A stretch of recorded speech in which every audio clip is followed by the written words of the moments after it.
Hey, if you're currently feeling confused, dejected, or in despair, first of all, that's to be expected, so feel those feelings. That is a normal thing to experience when you learn that tens of millions of people in your country would vote for Donald Trump to be their president for a second time. What's not normal is reveling in the pain and anguish of marginalized people in the comments of their videos explaining the danger that they're in. That's not normal. I don't think that that's good. So first things first, if you're the kind of person that's going to gloat because people are in pain and scared, get out of here. Like, just don't, goodbye. My whole outlook on everything is that we only succeed if there is collaborative, good faith participation from everyone that we care to associate with. And so if you're going to be an unserious person and you're going to laugh at the risks of lives, I don't care. I have nothing. You don't matter. And while very few of us in reality, obviously, because of the turnout,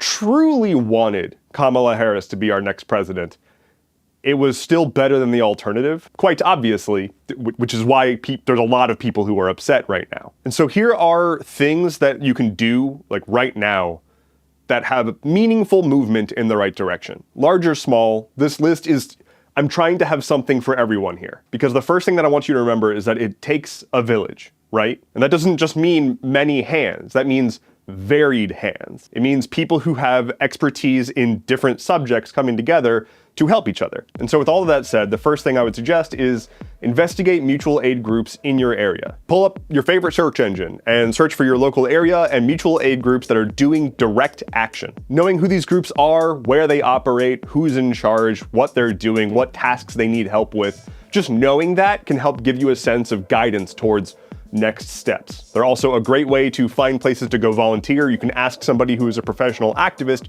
who knows what they're doing to give you instructions. That's the second thing. Don't assume that you know what to do. I come from a background in tech, and there is a borderline trope in the tech world where tech bros think that they are the solution to every problem, right? Like, I know how to code. I can solve this problem with code. Very frequently, that's not the actual solution. And so very frequently, there are people with good intentions in their hearts going out and wasting resources doing a thing that we know is not going to work, but they never asked an actual activist. And to be clear, I am not an actual activist. So like, this is a recommendation, but I'm not endorsing specifics. I've got get a library card and check out what community events are happening there. Getting a library card might not seem like a radical move, but libraries are kind of the only anti-capitalist establishment that we have. Like, it's literally a place where you can go and exchange things with your community for free.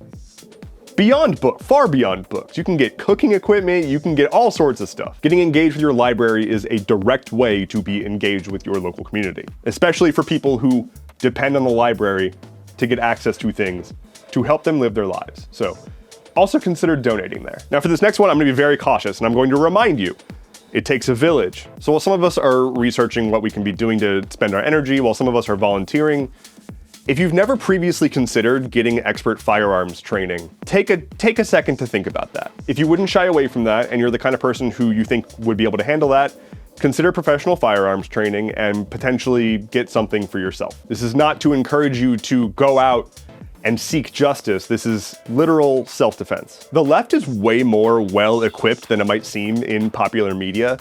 They just don't make it their entire personality, so it's not super obvious. Because, and this is true, guns can exist without making it the entirety of your life and personality and religion.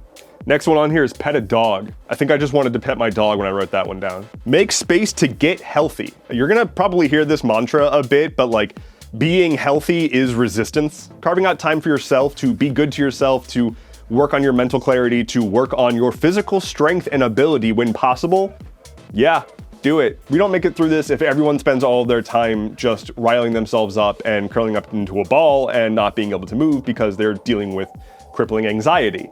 We get through this if people come together, support each other, and make sure that they're healthy along the way. This is gonna be a marathon, not a sprint, and we're gonna need people to keep that in mind. The last one I'll leave you with is to get connected via a secure method with somebody that you trust. I recommend using Signal. It is an encrypted messenger and it can generally be trusted. Also, remember to use voice-based communication and do not leave receipts that could potentially incriminate you for things that shouldn't be illegal. I hope that helped. Hang in there.